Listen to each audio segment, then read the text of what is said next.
नमस्कार। खरी खरी लेकर हाजिर हूं मैं सर्वमित्रा। जब से दिल्ली चुनाव के नतीजे आए उसके बाद से ये भविष्यवाणियां लगाई जाने लगी की जाने लगी कि इंडिया गठबंधन अब खत्म हो सकता है, इंडिया गठबंधन का अब कोई भविष्य नहीं बचा। जिस तरह से आम आदमी पार्टी और कांग्रेस अलग अलग लड़े और एक दूसरे पर दोनों ही दलों के नेताओं ने तीखे वार किए, उसके बाद अब इन दोनों का मेल मिलाप तो संभव नहीं है और इंडिया गठबंधन टूटकर बिखर जाएगा। ऐसी तमाम तरह की भविष्यवाणियां बीजेपी खेमे से, विपक्ष के जो सत्ता पक्ष में इस वक्त जो लोग बैठे हैं, जो लोग कांग्रेस और इंडिया गठबंधन के विरोधी लोग हैं, उनके खेमे से इस तरह की बातें होने लगी। लेकिन कल आदित्य ठाकरे मिले राहुल गांधी से और आज आदित्य ठाकरे की मुलाकात हुई केजरीवाल से, और इन दोनों ही नेताओं के साथ, जिसको आदित्य ठाकरे ने कर्टसी कॉल कहा है, यानी शिष्टाचार भेंट कही है, उसके बाद उन्होंने इस बात के संकेत दिए हैं कि इंडिया गठबंधन जो है वो पहले की तरह ही चलता रहेगा, बल्कि चुनाव में जिस तरह की धांधली की खबरें आ रही हैं और बीजेपी जिस तरह एक के बाद एक चुनाव जीतते जा रही है, उस पर आदित्य ठाकरे ने कुछ जरूरी सवाल उठाए। और ऐसा नहीं है कि पहली बार इस तरह के सवाल उठे हैं। हरियाणा के नतीजों के बाद, महाराष्ट्र के नतीजों के बाद और अब दिल्ली चुनाव के नतीजों के बाद भी यही सवाल उठ रहे हैं कि क्या चुनाव आयोग का वरद हस्त बीजेपी पर है, क्या चुनाव आयोग की मदद से बीजेपी चुनाव जीत रही है। और ऐसे में इंडिया गठबंधन के दल तो सतर्क हो ही गए हैं, उन्होंने इसके साथ साथ जो विपक्ष, जो बीजेपी के साथी दल है, उनको भी सावधान कर दिया है, खास तौर पर नीतीश कुमार को और चंद्रबाबू नायडू को। चंद्रबाबू नायडू तो फिलहाल आंध्र प्रदेश में अपनी सत्ता में सुरक्षित हैं, लेकिन उनकी पार्टी कब तक मजबूत बनी रह पाएगी, क्या बीजेपी उसमें दरार डालने की कोशिश नहीं करेगी, ये संदेह अभी से जताया जाने लगा है। और उधर बिहार में नीतीश कुमार को लेकर जिस तरह का माहौल अभी पिछले कुछ दिनों से बना, खास तौर पर जब बीपीएससी की परीक्षा को लेकर विवाद हुआ और उसमें उसके बाद नए राज्यपाल की नियुक्ति हुई, और उस बीच जिस तरह की मुलाकातें मकर संक्रांति के दौरान विपक्ष के नेताओं में होती रही, ये सारी बातों से बिहार की राजनीति में भी काफी हलचल मचती रही और बार बार ये संकेत मिलने लगे कि नीतीश कुमार की सत्ता और उनकी अपनी सियासत कब तक बची रह पाएगी, क्या बीजेपी के रहते नीतीश कुमार अपनी कुर्सी पर बने रह पाएंगे। आज आदित्य ठाकरे ने इस बात को लेकर भी एक बड़ा बयान दिया। क्या कुछ कहा आदित्य ठाकरे ने, इसको हम सुनेंगे और इसके साथ साथ ये भी देखेंगे कि किस तरह से इंडिया गठबंधन इस समय बड़े उलटफेर के मूड में है। आपको बता दूं कि आज राहुल गांधी ने अपने सभी सांसदों को लोकसभा में बुलाया था और उनके साथ मीटिंग की थी। इस मीटिंग के जो डिटेल्स है, उसका जो पूरा विवरण है, वो अभी आना बाकी है, लेकिन इतना जरूर तय है कि राहुल गांधी ने अगर कोई बैठक बुलाई है तो उसके पीछे जरूर कोई खास रणनीति काम कर रही होगी। इधर कांग्रेस जो है, जिस तरह से अभी अपने वो संगठन में बड़े स्तर पर फेरबदल कर रही है, उसके लिए भी ये माना जा रहा है कि कांग्रेस संगठनात्मक रूप से काफी मजबूत होने की दिशा में काम कर रही है। खड़गे जी ने पहले ही कहा था कि ये जो 2025 का जो साल है, वो हम काफी उसको, संगठन को मजबूत बनाने का ये साल बनाएंगे 2025 को। तो खड़गे जी, राहुल गांधी, ये लोग इस काम में लगे हुए हैं। और इधर संसद में जिस तरह से विपक्ष हर एक मुद्दे पर बीजेपी को घेर रहा है, एनडीए को घेर रहा है, उसकी नीतियों पर और उसकी नीयत पर सवाल उठा रहा है, इससे भी ये समझ में आता है कि इंडिया गठबंधन इस बार कोई बड़ा उलटफेर ही कर सकता है। और अभी तो हम ये मानकर चल रहे हैं कि मोदी सरकार 5 साल चलेगी, जो अभी का दृश्य दिखा रहा है, लेकिन अभी जो हालात बदल रहे हैं और जिस तरीके से इंडिया गठबंधन नए सिरे से खुद को एकजुट करने और मजबूत करने में जुटा हुआ है, जिस तरह से मुद्दों को उठाया जा रहा है, जितने विवादों में मोदी फंसते जा रहे हैं, क्या उसमें ये संभावनाएं भी नहीं दिखती कि क्या मध्यावधि चुनाव भी हो सकता है। तो बहुत सारी चीजें इस समय राजनीति में तहों में दबी हुई हैं और वो एक एक तह जब खुलेगी तो पता चलेगा कि क्या कुछ भीतर भीतर चल रहा है। तो इंडिया गठबंधन किस तरह बड़े उलटफेर के मूड में नजर आ रहा है, आज इसी पर हम खरी खरी चर्चा करेंगे। हमारे साथ जुड़े हुए हैं डॉक्टर राकेश पाठक जी। राकेश जी नमस्कार, स्वागत आपका इस कार्यक्रम में। राकेश जी, हम ये लगातार देख रहे हैं कि इंडिया गठबंधन जब चुनाव दर चुनाव हुए और जब जब ये बात हुई कि इंडिया जो है कमजोर पड़ रहा है, लेकिन ऐसा नहीं हुआ और इंडिया गठबंधन ने नए सिरे से अपनी मजबूती दिखाई। और ये दिल्ली नतीजों के बाद तो खास तौर पर ये बात हो रही थी कि अब इंडिया का कोई भविष्य नहीं रहेगा, कांग्रेस को बाहर कर देंगे, या आम आदमी पार्टी हार गई तो अब कांग्रेस बाहर नहीं होगी, अब वो पार्टी बाहर हो जाएगी। तमाम तरह की बातें उठने लगी। लेकिन इस समय जो हाल दिख रहा है, क्या कहेंगे, ये जो इस समय आदित्य ठाकरे उन्होंने क्या कुछ कहा ये भी हम अपने दर्शकों को जरूर सुनाएंगे। लेकिन पहले आपकी एक प्रतिक्रिया चाहती हूं कि दिल्ली चुनाव के बाद इंडिया गठबंधन जिस तरीके से फिर से अपनी एकजुटता दिखा रहा है, क्योंकि मैं आपको याद दिलाऊं, संजय राउत ने भी ये जरूर कहा था कि कांग्रेस और आम आदमी पार्टी को पहले आपस में सीटों का बंटवारा कर लेना चाहिए था। लेकिन उन्होंने फिर ये भी कहा कि कांग्रेस सबसे बड़ी पार्टी है और उसी को सबसे अप्रोच करनी चाहिए, सबको साथ लेकर चलना चाहिए। सपा के जो राज्यसभा सांसद है कपिल सिब्बल, उन्होंने भी यही कहा कि कांग्रेस ही बड़ी पार्टी है तो उसी को लीड लेनी चाहिए। हालांकि इंडिया गठबंधन में अभी कोई नेता नहीं है, ये सब मानकर चल रहे हैं कि कांग्रेस ही उसको लीड कर रही है। अब ऐसे में दिल्ली चुनाव के बाद जबकि आम आदमी पार्टी प्रमुख विपक्षी पार्टी बन गई है, कांग्रेस 0 पर रह गई है, लेकिन फिर भी क्या इंडिया गठबंधन अभी भी मजबूत आपको दिखाई दे रहा है? देखिए, इसमें कोई दो राय नहीं कि दिल्ली की हार जो है आम आदमी पार्टी की, खास तौर से कांग्रेस तो वहां पिछले 2 चुनाव से भी शून्य पर थी, तीसरी बार भी शून्य पर जी। लेकिन आम आदमी पार्टी का इस तरह हारना इंडिया गठबंधन के लिए भी झटका है। आम आदमी पार्टी के लिए तो है ही जी। उसके तो भविष्य के राजनीतिक ग्राफ पर फिलहाल एक बड़ा अवरोधक लग गया है। लेकिन जहां तक सवाल इंडिया गठबंधन का है, उसमें जितने घटक दल हैं उन्हें प्राथमिक तौर पर तो यह स्वीकार करना पड़ेगा कि उस गठबंधन की सबसे बड़ी पार्टी कांग्रेस पार्टी है। पिछले 2 लोकसभा चुनाव में बीजेपी के बाद सबसे ज्यादा वोट लेने वाली पार्टी। 2019 में भी जब वो बहुत बुरी तरह हारी थी तब भी 12 करोड़ वोट मिले थे कांग्रेस को। इस बार तो उसकी संख्या सांसदों की दुगनी हो गई। तीसरे नंबर की पार्टी समाजवादी पार्टी है, वो भी संख्या में बहुत दूर है। तो एक तो सैद्धांतिक तौर पर अगर उन लोगों को गठबंधन में रहना है, चाहे आम आदमी पार्टी हो, समाजवादी पार्टी हो, लालू यादव की पार्टी हो या जो भी राजनीतिक दल, उन्हें यह स्वीकार करना पड़ेगा कि कांग्रेस ही सबसे बड़ा दल है। उस नाते मुखिया जैसी भूमिका उसकी, भले अभी उसका कोई संयोजक ऐसा नहीं है कि जो कांग्रेस पार्टी से संयोजक है और वो कोई अध्यक्ष के रूप में उसमें कोई हो, ऐसा भी नहीं। तो ये संभावनाएं बार बार बनती बिगड़ती रहेगी जब भी किसी राज्य का चुनाव होगा। और राज्य के चुनाव में अगर इंडिया गठबंधन का कोई भी घटक दल जो उस राज्य में महत्वपूर्ण हो, अगर वो हारेगा तो ये सवाल तो खड़े होंगे। और ऐसा गठबंधन की राजनीति में होता ही आया। इस वक्त एनडीए गठबंधन सत्ता में है, इसलिए मान सकते हैं कि ठीक है, उनके पास एक छत्र राज्य है, बीजेपी के पास बहुत ज्यादा सीटें हैं, तीसरी बार का प्रधानमंत्री है। इसके बावजूद उनके भी संगी साथी छिटकते रहे हैं। शिरोमणि अकाली दल तो उनसे दूर गया है, बीजू जनता दल भी यदा कदा संसद तक में है, एनडीए के फैसले से अलग अपने आप को दिखाता है जी। तो ये तो सारी चीजें जमीनी हकीकत है, इसे तो स्वीकार करना पड़ेगा। लेकिन अब सवाल ये है कि क्या इंडिया गठबंधन अपना अस्तित्व बनाए रख पाएगा?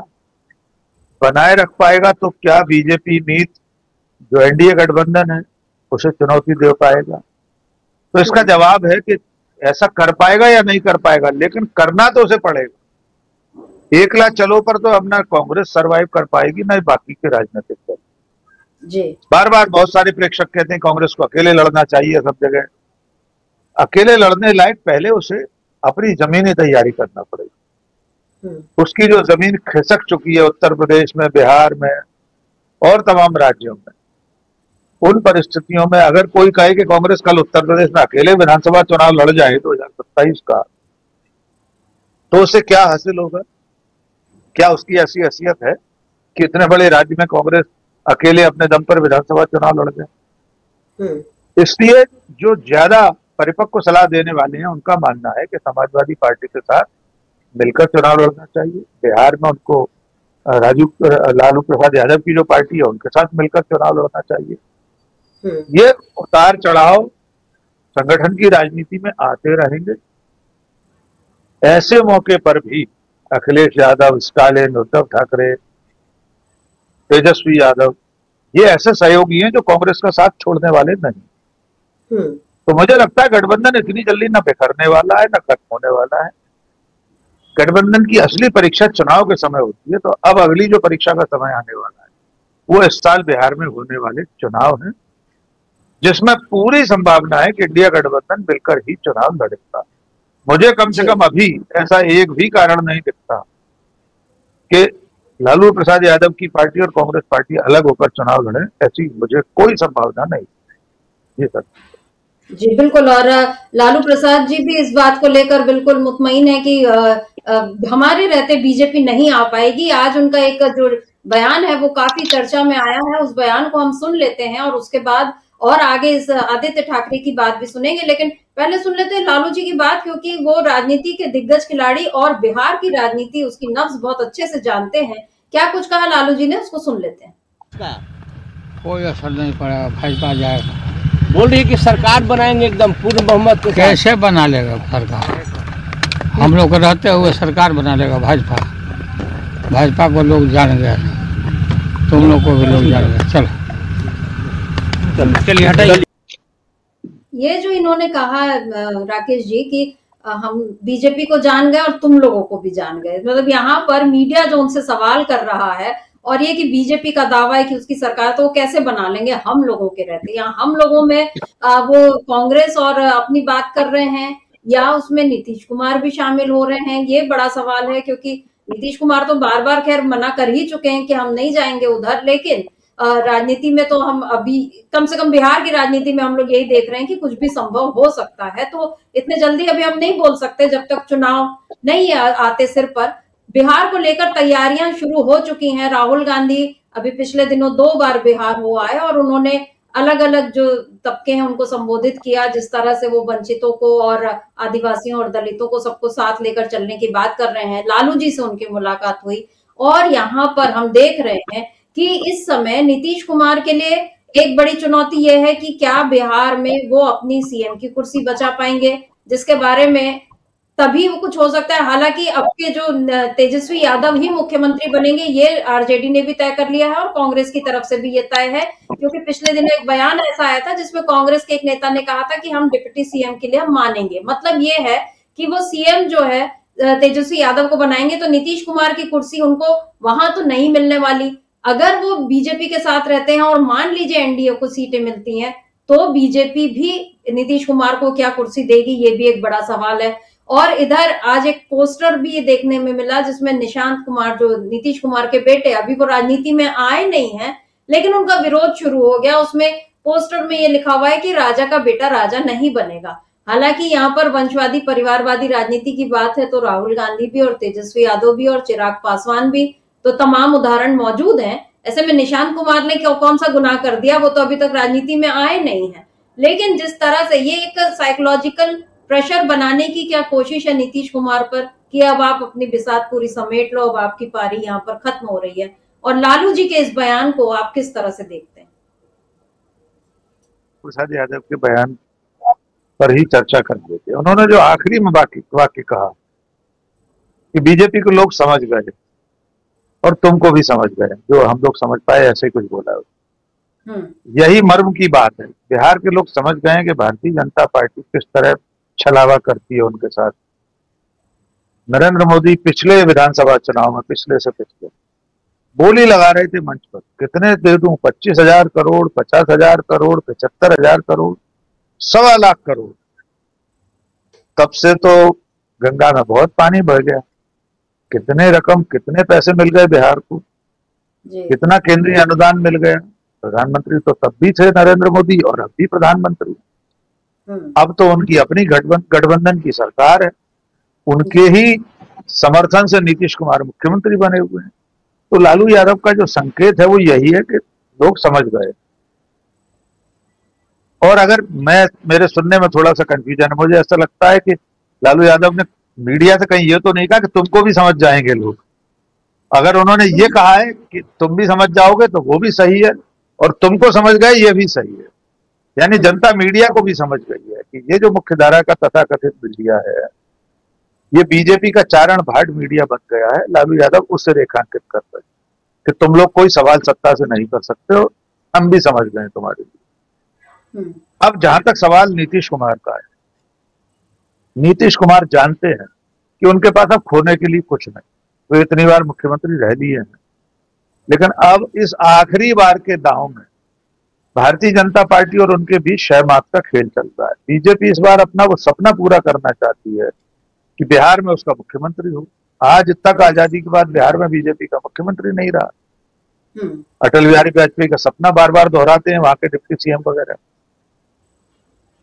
नीतीश कुमार की समस्या यह है कि अगर वे बीजेपी के साथ जाते तो शायद जनता में उनका गलत संदेश जाएगा, इसका नुकसान उठाना पड़ सकता है। तो ये कई मोर्चे अभी खुले हुए हैं। इसी में से एक मोर्चा वो है जिसके पोस्टर का आपने जिक्र किया। निशांत कुमार की आमद की धमक सुनकर ही बहुत सारे लोगों को परेशानी होने लगी।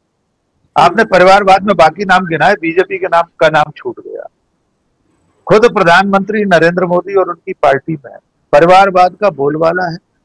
बिल्कुल। मोदी जी लाल किले की प्राचीर से या संसद में खड़े होकर जब परिवारवाद को कोसते हैं तो वे भूल जाते हैं उनके अपने मंत्रिमंडल में कितने बेटे बेटी जी, कितने लोग हैं उनके अपने मंत्रिमंडल में। ज्योतिरादित्य सिंधिया से लेकर न जाने कितने लोग। और आ जाइए, अभी दिल्ली में विधानसभा चुनाव संपन्न हुआ है। कितने सुपुत्र और सुपुत्रियों ने विधानसभा का चुनाव लड़ा। कौन कौन लोग मुख्यमंत्री पद के दावेदार। परवेश साहब सिंह वर्मा अगर मुख्यमंत्री बने तो ये परिवारवाद नहीं होगा क्या? उनका तो पूरा खानदान, उनका फैमिली चार्ट घूम रहा है सोशल मीडिया पर। साहब सिंह वर्मा खुद मुख्यमंत्री थे, उनके चाचा पार्षद रहे और सारा परिवार राजनीति में। लेकिन मोदी जी का तो परिवारवाद के खिलाफ जो डंका है वो ऐसा बजेगा कि जब परवेश साहब सिंह मुख्यमंत्री बनेंगे तो परिवारवाद के ताबूत में कील ठुक जाएगी। चलिए, इन्होंने बनाया, बांसुरी स्वराज को बनाएंगे। बांसुरी स्वराज भी परिवारवाद की निशानी है।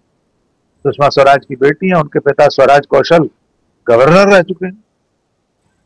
नॉर्थ ईस्ट के अलगाववादियों से बातचीत करने के लिए अटल जी की तरफ से वे बातचीत करता थे, मध्यस्थ थे। तो परिवारवाद में निशांत कुमार के आने से कौन सा आसमान टूट पड़ेगा अगर वे चुनाव लड़ेंगे। लोकतांत्रिक व्यवस्था में यह अपराध नहीं है कि किसी के माता या पिता पहले से राजनीति में और वो राजनीति में जाना चाहता है।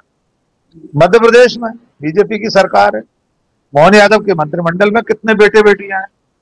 उत्तर प्रदेश में राजनाथ सिंह के सुपुत्र हैं, न जाने कितने हैं, किन किन के नाम गिनाए। अनुराग ठाकुर मंत्री रहे हैं वर्षों, इस समय मंत्री नहीं है भले ही। तो कुल मिलाकर मेरा ऐसा मानना है कि वो कोई अंदरूनी उठापटक है जिसमें नीतीश कुमार के सुपुत्र की आमद से कुछ लोगों को पार्टी में परेशानी हो रही। उन्हें लग रहा होगा कि कहीं ऐसा ना हो कि who is after Nitish Kumar में उनके बेटे का नाम आगे चलना शुरू हो जाए। कुछ भी संभव है भारत की राजनीति। सिंधिया परिवार का तो पूरा खानदान राजनीति में है। राजमाता विजयाराजे सिंधिया, माधवराव सिंधिया, अब जो है वे सब बीजेपी में है। वसुंधरा राजे, यशोधरा राजे, ज्योतिरादित्य सिंधिया, दुष्यंत सिंह उनके सुपुत्र वसुंधरा जी।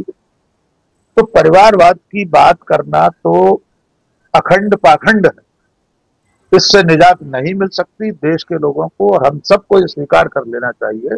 और इसमें गलत नहीं है, कुछ भी गलत नहीं जी। डीवाई चंद्रचूड़ के पिताजी चीफ जस्टिस ऑफ इंडिया थे। उनसे कल बीबीसी के पत्रकार ने पूछा कि ये परिवार की लीगेसी क्यों नहीं, तो उन्होंने कह दिया नहीं, जब मेरे पिताजी सुप्रीम कोर्ट में थे तब तो मैं हार्वर्ड में पढ़ता, मैं तो उसके बाद जज बना हूं। कितने हाई कोर्ट सुप्रीम कोर्ट जज हैं जो अपने वंश परंपरा से जज बनते चले आ रहे हैं कॉलेजियम के सिस्टम। तो ये सब बेमानी बातें हैं। ये नीतीश कुमार की पार्टी की अंदरूनी राजनीति का कोई कौन है जिसने पोस्टर लगवाए हैं राजा का बेटा राजा का। अभी तो विधायक नहीं बना, राजा कहां से बन जाएगा, मुख्यमंत्री कहां से बन जाएगा। आज तक निशांत कुमार ने कोई चुनाव नहीं लड़ा जहां तक मेरी जानकारी है। पहली बार राजनीति में प्रवेश करेंगे। वे तो राजनीति में कहीं भी सक्रिय नहीं थे, चुनाव लड़ना तो दूर की बात। तो मुझे लग रहा है बिहार में अभी ये थोड़ा सा खींचतान चलती रहेगी। नीतीश कुमार की चिंता दोहरी हो गई। क्या बीजेपी के साथ लड़े? अगर लड़े तो नुकसान हो सकता है। मान लीजिए फायदा हुआ, नुकसान नहीं हुआ, सरकार बनाने लायक बहुमत भी आ गया, तो बीजेपी उन्हें मुख्यमंत्री बनाएगी या नहीं बनाएगी, ये दुविधा नीतीश कुमार को खाए जा रही। क्योंकि बीजेपी तो अभी से अपना दांव खेल चुकी कि हम मुख्यमंत्री बाद में तय करेंगे, बीजेपी का मुख्यमंत्री होना चाहिए। अमित शाह कुछ कहते हैं, विजय सिन्हा कुछ कहते हैं। तो मुझे लग रहा है नीतीश कुमार की राह कठिन होती जा रही है।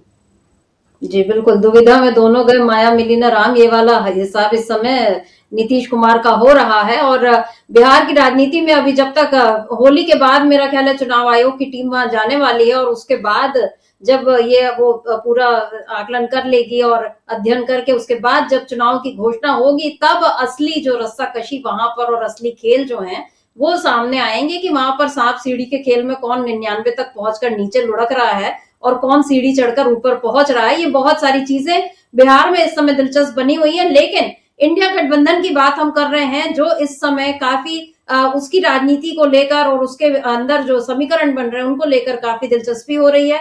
आदित्य ठाकरे की कल मुलाकात हुई राहुल गांधी से और आज हुई अरविंद केजरीवाल से। इन दोनों नेताओं से मुलाकात के बाद क्या कुछ कहा आदित्य ठाकरे ने, दोनों ही बयान उनके सुन लेते हैं, क्योंकि दोनों मुलाकातों के बाद उन्होंने अलग से पत्रकारों से बात की।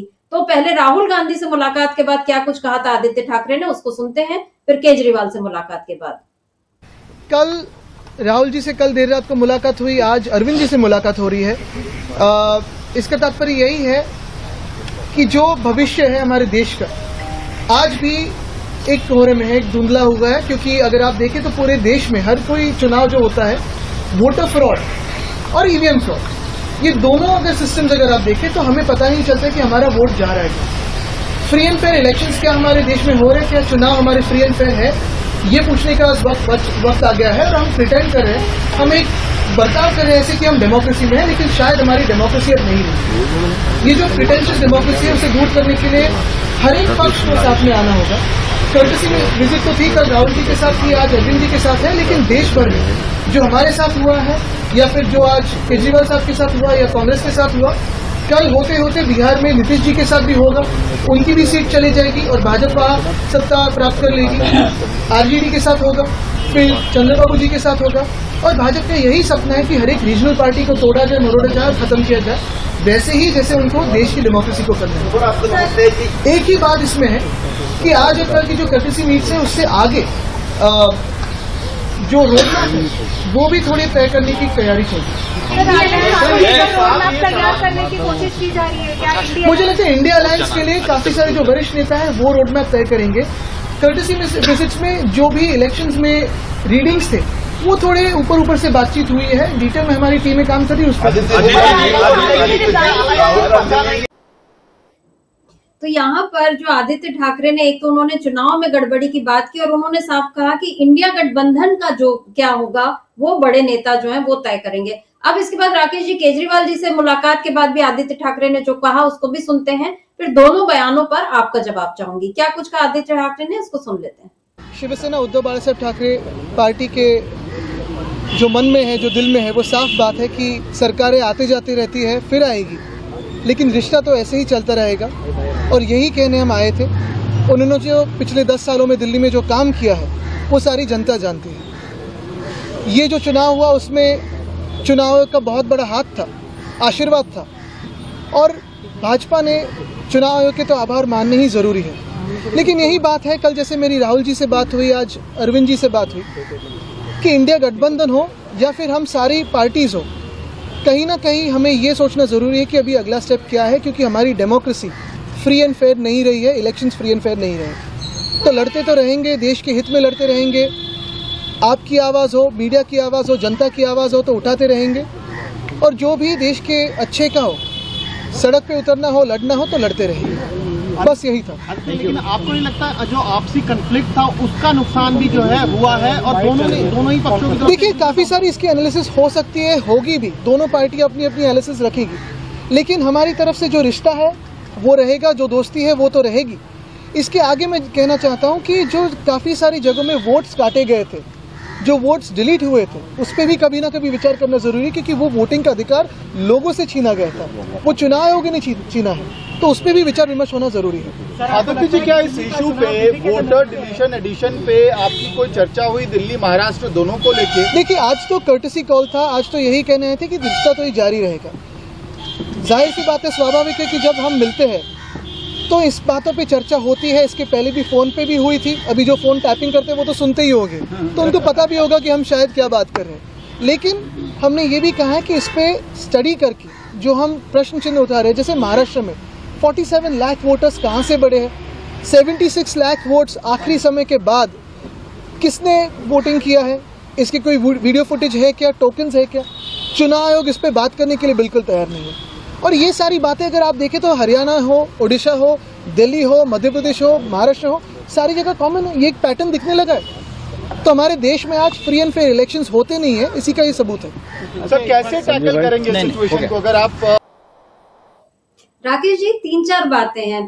पहली बात तो उन्होंने चुनाव आयोग पर सवाल उठाए, पहले जो राहुल गांधी से मुलाकात के बाद और अभी केजरीवाल जी से मुलाकात के बाद उन्होंने बार बार ये कहा है आदित्य ठाकरे ने कि चुनाव आयोग का आशीर्वाद और जो वोटर लिस्ट में जो गड़बड़ी उसकी उस तरफ उन्होंने इशारा किया, यानी चुनाव आयोग को कटघरे में खड़ा कर रही है इंडिया गठबंधन। दूसरी बात जो उन्होंने कही कि रिश्ता तो बना रहेगा, और कर्टसी कॉल उन्होंने दोनों से किया, मतलब राहुल गांधी से भी, अरविंद केजरीवाल से भी। तो यहाँ पर क्या शिवसेना जो है अब दोनों दलों के बीच में जो कड़वाहट है उसको दूर करने के लिए कोई मीडिएटर जैसा कोई काम ये कर रहे हैं, क्योंकि वो दोनों दलों से मिले और ये कहा कि हार जीत चलती रहती है लेकिन दोस्ती जो है या रिश्ता जो है वो बना रहेगा। तीसरी बात जो उन्होंने ये कही आदित्य ठाकरे ने कि जो हमारे फोन कॉल पे भी जो बात होती है और वो जो लोग सुनते होंगे तो उनको पता होगा, क्या ये मोदी सरकार पर फिर ये जो पिछले बार हमने देखा था पिछले कार्यकाल में पेगासस का जो मामला चला था, हालांकि वो सब निरस्त हो गया, उस पर कोई वो नहीं बात आगे नहीं हुई और ये सारे आरोप जो हैं वो ध्वस्त हो गए, लेकिन फिर भी अगर फोन टैपिंग की बात अगर की जा रही है तो क्या ये मोदी सरकार पर बड़ा हमला है? और ये जो आखिर में मतलब ये जो पूरी बात जो है उसका निचोड़ ये जिस तरह से लोकतंत्र और संविधान को खत्म करने की बात जिसके लिए बार बार इंडिया गठबंधन आवाज उठाता रहा है, क्या वो फिर से उसी मुद्दे पर आ रहा है, उसी मुद्दे को वो पुरजोर तरीके से एक बार फिर उठाने की तैयारी में है? देखिए, आदित्य ठाकरे ने बड़ी परिपक्व बातें कही है, बहुत मैच्योरिटी के साथ उन्होंने जरूरी मुद्दे सामने रखे। इस बार उन्होंने ईवीएम शब्द का इस्तेमाल नहीं किया, दूसरे तरीके बताए उन्होंने कि जिस तरह वोटर लिस्ट की लिस्ट में फ्रॉड हो रहा है, ज्यादा मतदान हो गया, मतदान का समय समाप्त होने के बाद 76 लाख वोट कैसे पड़ गए, कहाँ उनके टोकन बटे, कहाँ फुटेज है, कितने लोग कितने बजे तक वोट डालते रहे होंगे, ये हम और आप ही पूछते रहे हैं। अभी प्रेस कॉन्फ्रेंस 3-4 दिन पहले राहुल गांधी और सुप्रिया सुले, संजय राउत की हुई। चुनाव आयोग को लेकर उन्होंने जो कुछ कहा है वो देश के आम जनमानस तक चला जा चुका विचार है। लोगों को साफ दिखाई दे रहा है कि चुनाव आयोग अपनी भूमिका नहीं निभा रहा, वो सवालों के जवाब नहीं देता, उसकी जिम्मेदारी है पारदर्शी चुनाव कराना, जवाबदेही निर्धारित करना, लेकिन वो चुनाव की तारीखों के ऐलान से लेकर गिनती होने के दिन तक, गिनती संपन्न होने तक ऐसा लगता है कि सरकार की तरफ मुंह उठाए देखता रहता है कि जब दिल्ली से कोई इशारा मिले, 7 लोक कल्याण मार्ग से, झंडे वालान से, केशव कुंज से, जो भी इशारा मिले उसका पालन कर दे, और ऐसा ही अब तक वो करता आया। आपको याद होगा हरियाणा के विधानसभा चुनाव की तारीखें बढ़ाने के लिए एक किसी पदाधिकारी ने चिट्ठी लिखी, तारीखें बढ़ा दी। उत्तर प्रदेश में विधानसभा सीटों का उपचुनाव था, चिट्ठी किसी पन्ना प्रमुख ने लिखी, तारीखें बढ़ा दी। तो आदित्य ठाकरे इस वक्त चुनाव आयोग को लेकर जो आरोप लगा रहे हैं उन आरोपों में दम है। उन्होंने टेपिंग की बात कही। अभी देखिए राजस्थान का मामला, बीजेपी का नेता, बीजेपी का मंत्री कह रहा है फोन टेपिंग हो रही, वो विपक्ष के लोगों का आरोप नहीं है। पेगासस का मामला भले ठंडा हो गया, लेकिन दुनिया भर की तमाम खोजी पत्रकारिता करने वाली संस्थाओं ने यह स्थापित किया था कि भारत सरकार ने पेगासस सॉफ्टवेयर खरीदा है, उससे जासूसी कराई जा रही है। हमारे दर्शकों के लिए सहज जानकारी फिर से साझा कर देते हैं, वैसे मालूम होगी सबको। पेगासस के मामले में बड़ा स्पष्ट है कि वो जो कंपनी है वो सॉफ्टवेयर सिर्फ सरकारों को बेचती है, XYZ उसे नहीं खरीद सकता कि भारत में अंबानी ने खरीद लिया, अडानी ने खरीद लिया, सिर्फ गवर्नमेंट ऑफ इंडिया ही उसका खरीदार हो सकती है। तो ऐसी तमाम घटनाएं पिछले सालों में होती आई हैं जिससे लोकतंत्र खतरे में पड़ा। आदित्य ठाकरे आज यही संदेश देना चाह रहे हैं कि आपने वोट कहां दिया यही पता नहीं चल रहा है, फैसले बदले जा रहे हैं। महाराष्ट्र का जनादेश, मध्य प्रदेश का, हरियाणा का, उड़ीसा का, जी इन सारी बातों के जरिए वे लोकतंत्र को खतरे में बता रहे। अब उसे बचाने की जो जिम्मेदारी वो किसकी है? वो विपक्ष की है, विपक्ष के तमाम राजनीतिक दलों की है, उनका जो गठबंधन है इंडिया उसकी है।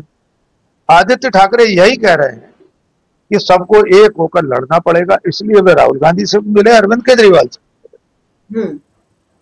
आपने ये जो बात कही कि हो सकता है एक मीडिएटर का काम कर रहे हो, ये भी हो सकता है दोनों दलों में कोई तालमेल बिठाने, सामंजस्य बिठाने के लिए बात की हो उन्होंने।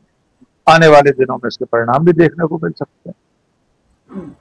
लेकिन कुल मिलाकर ये बात बिल्कुल सही है कि विपक्ष के सामने सबसे बड़ी चुनौती है उसकी एकता। चुनाव तक एकता बनी रहे, चाहे वो बिहार का चुनाव हो या 2027 में उत्तर प्रदेश विधानसभा का चुनाव होने जा रहा है। अगर विपक्ष बिखरा रहेगा तो भारतीय जनता पार्टी का वो जो नारा है, बटेंगे तो कटेंगे, अगर विपक्ष बटा रहेगा तो कट जाएगा। दिल्ली में ठीक है, कांग्रेस की रणनीतिक कोई योजना होगी कि आम आदमी पार्टी से पहले निपट लो, इनको पहले हरा लो, लेकिन अंत में नुकसान तो विपक्ष के ही गठबंधन का हुआ ना। आम आदमी पार्टी और कांग्रेस तो इंडिया गठबंधन के दल जी, दोनों लोग सत्ता में नहीं आ पाए। जो 3 बार से सत्ता में था वो सत्ता से बाहर हो गया। तो बड़ी स्पष्ट बात यह है कि अगर बीजेपी से चुनाव लड़ना तो फिर सबको एकजुट होना पड़ेगा। लकड़ी का जो गट्ठर बंधा हुआ है वो बंधा हुआ रखना पड़ेगा। मुट्ठी है, 5 उंगलियां बंधी हुई, वैसे रखना पड़ेगा। अगर ऐसे रहेंगे तो बिखर जाए, फिर बीजेपी का मुकाबला नहीं कर। जी बिल्कुल। जो स्कूलों में और जो बहुत पहले दूरदर्शन में वो जो एक नैतिक शिक्षा देने के लिए वो आता था कि हम एक रहेंगे तो हम सब बच जाएंगे, और अगर बटेंगे तो हम वो हो जाएंगे, हार जाएंगे। यही वाली बात इस समय इंडिया गठबंधन को समझने की जरूरत है, और शायद लोग समझ भी रहे हैं। इसीलिए चुनाव के बाद अभी भले ही आम आदमी पार्टी और कांग्रेस में थोड़ी बहुत कड़वाहट अभी भी नजर आ रही है, लेकिन इसके बावजूद इंडिया गठबंधन जो है वो मिलकर काम कर रहा है। आज जिस तरह से वक्फ बोर्ड वाला जो मामला आया, उसमें जिस तरह से पूरा विपक्ष एक साथ दिखा, या इसके पहले भी संसद में लगातार इंडिया गठबंधन के दल जो हैं वो एक साथ मिलकर ही बीजेपी का विरोध कर रहे हैं। और जिस प्रेस कॉन्फ्रेंस का आपने जिक्र किया था, क्योंकि चुनाव आयोग पर इस समय काफी सवाल उठ रहे हैं, और जो सुप्रीम कोर्ट का अभी कल परसों का एक जो आदेश था जिसमें उन्होंने कहा था कि आप ईवीएम में कोई डिलीशन करेंगे ना कोई एडिशन, जो एक बार वोट हो गया उसके बाद, तो वो वाली बात भी जो है वो चुनाव आयोग को कहीं ना कहीं कटघरे में खड़ा करती है। और इस दौरान इस सुनवाई में जो संजीव खन्ना जो सीजेआई है, उन्होंने ये कहा था कि अगर चुनाव हारने वाला उम्मीदवार उसको शंका है कि ईवीएम के साथ छेड़छाड़ हो सकती है, तो इंजीनियर से स्पष्ट किया जा सकता है कि ईवीएम में छेड़छाड़ की गई है या नहीं। मेरा ख्याल है राकेश जी ये एक बहुत बड़ा बयान है, क्योंकि चुनाव आयोग ने तो पहले कह दिया कि ईवीएम में छेड़छाड़ हो ही नहीं सकती, मतलब वो बिल्कुल गुंजाइश 0% मान रहा है। लेकिन संजीव खन्ना जो सीजेआई है वो अगर ये कह रहे हैं कि अगर शंका है तो फिर इंजीनियर को स्पष्ट करना चाहिए। जहां ये अगर शब्द आ गया, इसका मतलब कि पॉसिबिलिटी बनती है, और इसका मतलब ईवीएम भी पूरी तरह से सुरक्षित नहीं है। तो कुल मिलाकर ऐसा लग रहा है कि ईवीएम को लेकर अभी आगे बात और होगी, और वोटर लिस्ट की जो गड़बड़ी है उसमें तो चुनाव आयोग को खैर जवाब देना ही है। और राहुल गांधी की जिस प्रेस कॉन्फ्रेंस का आपने जिक्र किया था, हम सुन लेते हैं राहुल गांधी का एक उस दिन का जो बयान है, क्या कुछ कहा था राहुल गांधी ने, क्योंकि उसमें उन्होंने बहुत जरूरी बातें उठाई हैं। और उसके बाद अखिलेश यादव का एक लाइन का एक ट्वीट है कल का, उस ट्वीट के मायने भी हम समझेंगे, लेकिन राहुल गांधी का बयान पहले सुन लेते हैं। And these are of course some questions to the Election Commission. Question number 1. In 5 years between Vidhan Sabha 2019 and Lok Sabha 2024, 32 lakh voters were added on the electoral rolls of Maharashtra. However, in a period of 5 months between Lok Sabha 2024, which these parties won, and Vidhan Sabha 2024, 39 lakh new voters were added in Maharashtra. Now the question is, why are more voters being added in 5 months after the Lok Sabha election than are being added in 5 years prior? who are these 39 lakh people? To give an idea of what happened here, that is the equivalent of an Indian state. The state of Himachal Pradesh has has an equivalent number of voters. That the voting population of Himachal Pradesh was added to the voting list of Maharashtra after Lok Sabha elections. Second point, very interesting point. Why were there more registered voters in Maharashtra than the entire voting population of Maharashtra? According to the government, the population of Maharashtra is 9.54 crores. According to the Election Commission, there are more voters in Maharashtra than there are people in Maharashtra. Now this is an obvious anomaly, right? Somehow voters have suddenly been created in Maharashtra. The government itself is saying our population is 9.54 crores and the Election Commission has more voters than people in Maharashtra. It's the second question. And the third question, which is an example of many places, one of many places which we have found. The thing to understand is the number of voters who voted for these three parties has not reduced between Lok Sabha and Vidhan Sabha. We have got the same amount of votes. And here is an example.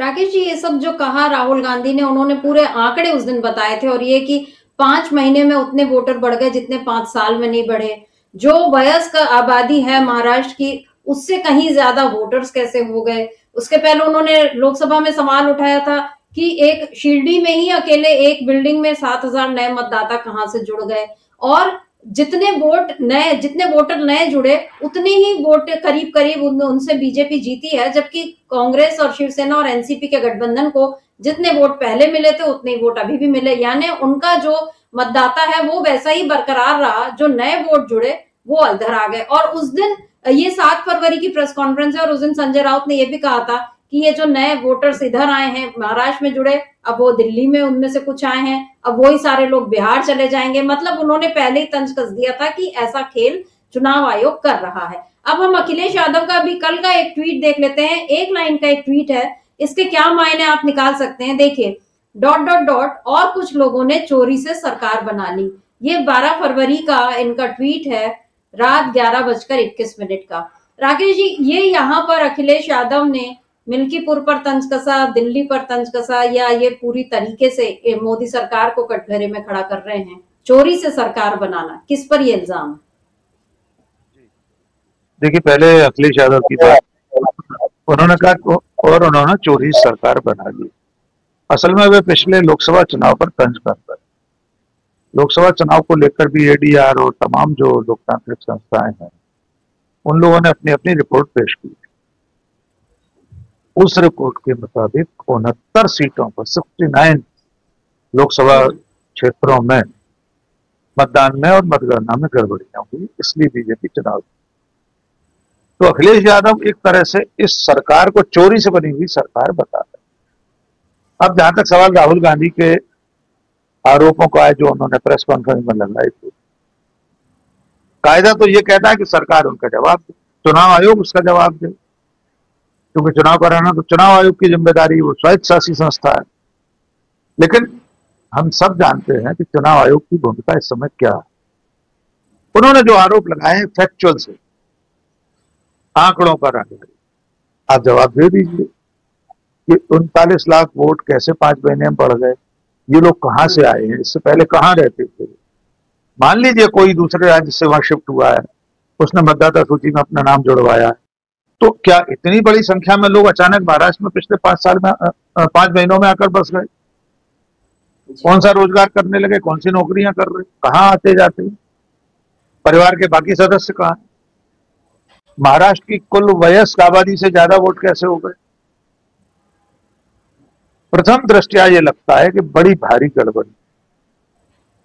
चुनाव आयोग जवाब देने के बजाय आयुक्त महोदय शायरी सुना दे और अंत में गलत तरीके से हुए मतदान, गलत तरीके से इस्तेमाल किए गए जनादेश के जरिए सरकार बन जाएगी, बन गई है और चल रही है।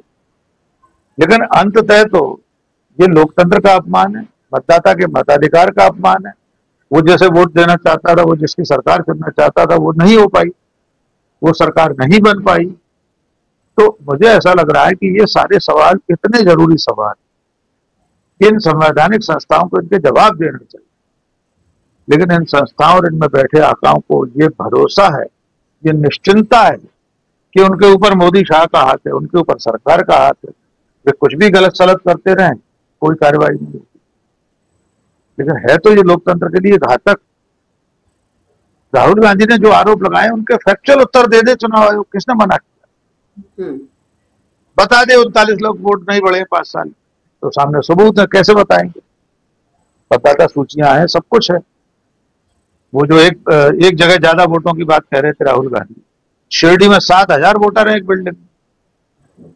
ये लोग कहां से आ गए? पढ़ने वाले विद्यार्थी हैं, तो कब यहाँ शिफ्ट हुए, उनका नाम कब मतदाता सूची में जुड़े? 2 जगह रह नहीं सकते, तो क्या इन व्यक्तियों के नाम वहां से हटाए गए? उनके जिलों, उनके गांव, उनके कस्बों के मतदाता सूचियों से क्या इन नामों को हटाया गया तब यहाँ जुड़े? एक व्यक्ति का नाम 2 जगह मतदाता सूची में नहीं हो सकता। तो ये जो गड़बड़ियां हैं वो इतनी स्पष्ट हैं, पारदर्शी दिखाई दे रही हैं, बिना किसी बड़े माइक्रोस्कोप से, बड़ी बारीक मशीन से देखे बिना सबको दिख रहा है कि गड़बड़ियां हों। और ये गड़बड़ियां लोकतंत्र के लिए घातक हैं, उन लोगों के लिए भी घातक हैं जो आज कर रहे हैं। कल अगर कोई और सत्ता में आ गया तो फिर वो करेगा, कैसे रोक पाएंगे? कौन रोकेगा? इसलिए पूरी निर्वाचन प्रणाली पारदर्शी रहे, एंड टू एंड, बिल्कुल उसमें ऐसी कोई गड़बड़ी नहीं हो कि मतदाताओं को संदेह हो कि उन्होंने जो फैसला किया था इसके बजाय कुछ और निकल आया। ईवीएम को लेकर हम लोग वैसे बात नहीं करना चाहते हैं, लेकिन राहुल गांधी दूसरे आरोप लगा रहे हैं, आदित्य ठाकरे कुछ और कह रहे हैं। लेकिन सच्चाई तो ये है जो हमें अपने दर्शकों को बतानी है कि अब आज की तारीख में दुनिया भर में ईवीएम बैन हो चुके हैं। कुल मिलाकर 4 या 5 देश ऐसे हैं जहां पर ईवीएम से चुनाव होता है। हैकिंग की बात करो तो राजीव कुमार और पूरा चुनाव आयोग, सत्ता का समर्थक तंत्र इस बात पर उतारू हो जाता है कि जब जीतते हैं तो कुछ आरोप नहीं लगाते, हार जाते तो ईवीएम का रोना रोकते। तो उन्हें ये बताना जरूरी है कि राजीव कुमार जी, आपसे ज्यादा तो जानकार होगा ही एलन मस्क। एलन मस्क का यह आरोप है, उसका यह दावा है कि ईवीएम हैक हो सकती है, इससे चुनाव कराया जाना ठीक नहीं है। तो क्या इन सब में से कोई भी व्यक्ति एलन मस्क से ज्यादा आईटी जानता है?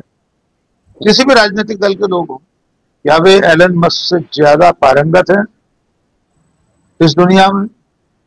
जो आदमी रोज स्पेस में अपना जहाज भेज रहा है अंतरिक्ष में, जो आदमी आज की तारीख में इंटरनेट की दुनिया का बेताज बादशाह है, उसके कहे को नहीं मान रहे, लेकिन चुनाव आयोग ने कह दिया हैक नहीं हो सकती तो उसको मान ले रहे हैं। मेरा मानना यह है कि कांग्रेस को, इंडिया गठबंधन को अभी बड़ी लड़ाई लड़ना पड़ेगी। और वैसे सैद्धांतिक बात तो यह है कि जनता को खुद सड़क पर उतर आना चाहिए। जनादेश के साथ ये जो खिलवाड़ हो रहा है, ये असल में जनता के ही अधिकारों पर तो कुठाराघात है। ये बदसलूकी तो जनता के साथ हो रही है, कोई सीधे सीधे राहुल गांधी या आदित्य ठाकरे के खिलाफ नहीं हो रही। इसलिए जनता को खुद सड़कों पर उतरकर सवाल पूछना चाहिए। सुप्रीम कोर्ट ने जैसे कहा है कि ईवीएम का डाटा सुरक्षित रखें, कुछ भी डिलीट नहीं करना है, लेकिन हरियाणा में तो डिलीट हो चुका है। अब वो कैसे रिट्रीव होगा, कहां से आएगा? ये सारे लोग, जो लोग भी लोकतंत्र के लिए खतरा बने हुए हैं, उन्हें ये समझना होगा कि सुप्रीम कोर्ट, भारतीय राष्ट्रीय कांग्रेस, इंडिया गठबंधन और कुछ गिने चुने नेता और राजनीतिक दल ही बचे हैं जो लोकतंत्र और संविधान को बचाने के काम में लगे। जिस दिन ये लोग थक हार कर बैठ गए तो इतना बचा कुचा लोकतंत्र भी नहीं बचेगा। जैसा कि आदित्य ठाकरे ने कहा कि ऐसा माना जाता है कि हमारे यहाँ लोकतंत्र है, लेकिन लोकतंत्र असल में है नहीं। जी सर। जी बिल्कुल, आदित्य ठाकरे ने बहुत ही गंभीर बात कही थी और अखिलेश यादव ने भी उसी तरफ इशारा किया। राहुल गांधी वही बात उठा रहे हैं, सुप्रिया सुले ने वही शिकायत की। और केवल महाराष्ट्र की हम बात कर लें तो एक सीधा सा सवाल चुनाव आयोग से या महाराष्ट्र सरकार से पूछा जा सकता है कि ये जो 34 लाख वयस्क मतदाता हैं, तो वयस्क ही हैं, तो वो लोग केवल चुनाव वोट डालने तो नहीं पहुंचे होंगे, उसके अलावा भी तो क्या वहां के शहरों में कहीं आबादी बढ़ी है, क्या वहां पर कॉलेजों में और स्कूल, मतलब जो 18 साल से ऊपर के लोग हैं, क्या कार्यालयों में कहीं भार बढ़ा है, क्या मेट्रो या लोकल या बाकी ट्रांसपोर्ट पर कहीं भार बढ़ता हुआ दिख रहा है?